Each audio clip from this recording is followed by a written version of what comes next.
Today's video is your homework that I'm giving you to keep in mind next time you do your Douyin makeup. Take notes and every time you do your makeup, keep them in mind. Let's get started. First, I'm applying some lenses. Douyin makeup is incomplete without lenses. If you want lenses that stand out more, get them from Imoa. And if you like lenses that are natural looking, get them from Ico Eyes. Your eyes can get watery when you apply lenses for the first time, so always apply them before primer. And if the lenses keep moving, you might be applying them from the wrong side. For skincare, I've used some toner and moisturizer after using some rice mask.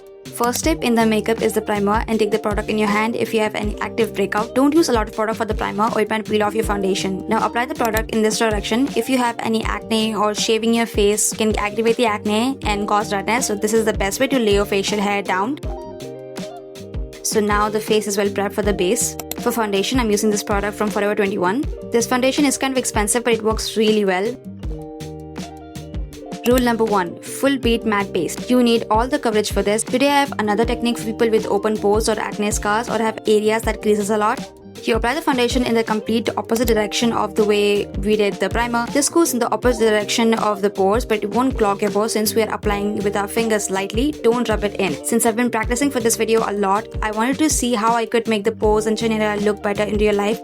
I especially get dryness in this area, so applying like this works really well for me. This area of the mouth is very prone to crease and look grey if you have pigmentation like me, so apply upwards. Getting a perfect base while doing heavy base takes a lot of trials and errors. This is how I actually learned how to do properly and knowing which areas are more dry and which don't need a lot of product. Apply some setting spray or mist on the sponge, then on the face with some distance, not too close to the face, it can separate the base.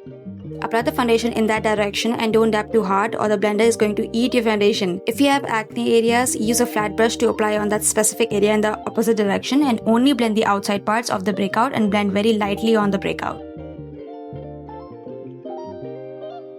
Now this is another technique I discovered is using a matte foundation in specific areas for more coverage, and also it improves the base. This can be really helpful to people with oily, sweaty skin and prevents greasiness. This is the flat brush that I use. I'm applying it areas that catches the more attention, which is the under eye since we are doing it yourself. The corners of the mouth also grabs attention, so giving it more coverage is a big yes. Apply on this area as well. Now I'm applying at areas with some redness and pigmentation. Apply some setting spray because this foundation gets dry very fast. See how I'm holding the blender and apply very fast.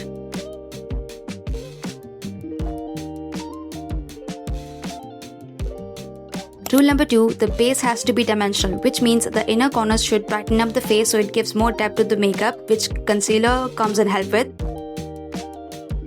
These are the placements you can apply on the outer corner of the area of your nose. See how I'm applying the product. Keep tapping multiple times at one specific area, then slowly take forward with a lot of taps. And yes, this is being filmed in natural lighting. My videos are literally depending on natural lighting. This powder from Swiss Beauty is a life changer. First, I'm using this matte foundation powder to apply on the sides of the face. This kind of helps with a lot of more coverage. I'm gonna show you this other technique to apply it so it really just lasts long and doesn't separate the makeup. First, I'm gonna keep dabbing in one area, then take it further. Keep dabbing without taking any more product because it has enough product already.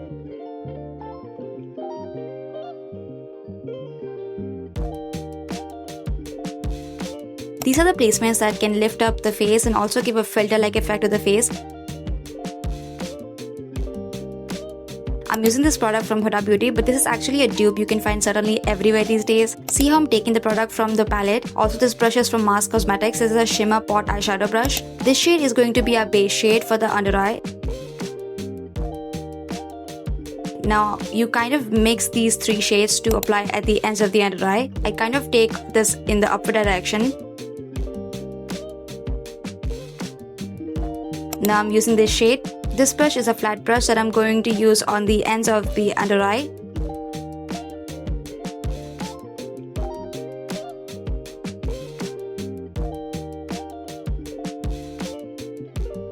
For blush, I'm using this flat fluffy brush. I'm using this peach shade. Rule number 3, blush is always at the center of the face. The reason why blush is at the center of the face is because how the main focus is eyes. The blush matches the base shade of the aerosol, so it blends right in and still doesn't overpower the aerosol. And also gives attention to balance out with the lips.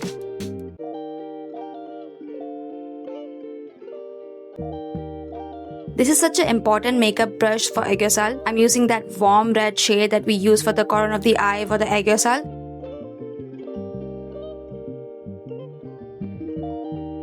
For eyelids, I'm using a neutral tone pink shade.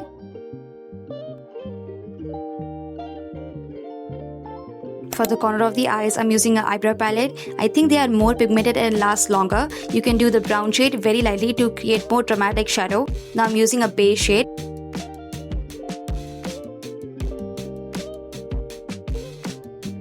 The contour is always structural and the main focus is on the under nose area. This is the most addictive step of my makeup routine.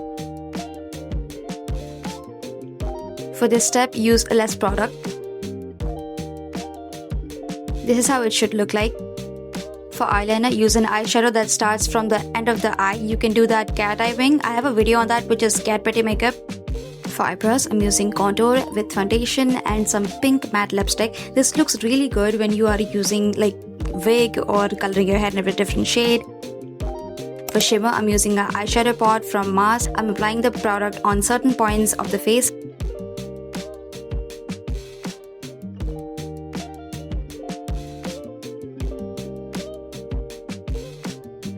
For the base lipstick, I'm using a matte mousse lipstick. This shade can work like a concealer but also gives more depth to the lips.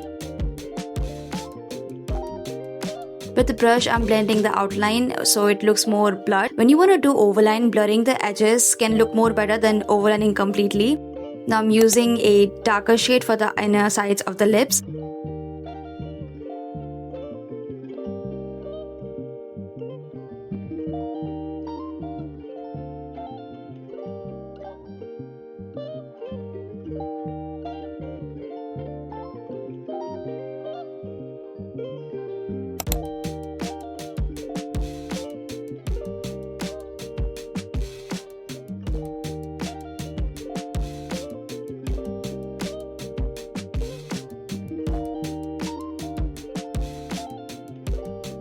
I'm using a lip gloss from Fury at the Cupid's bow and the lower lip, which brings us to the rule number 4, which is lower lip is always more pigmented than the upper lip.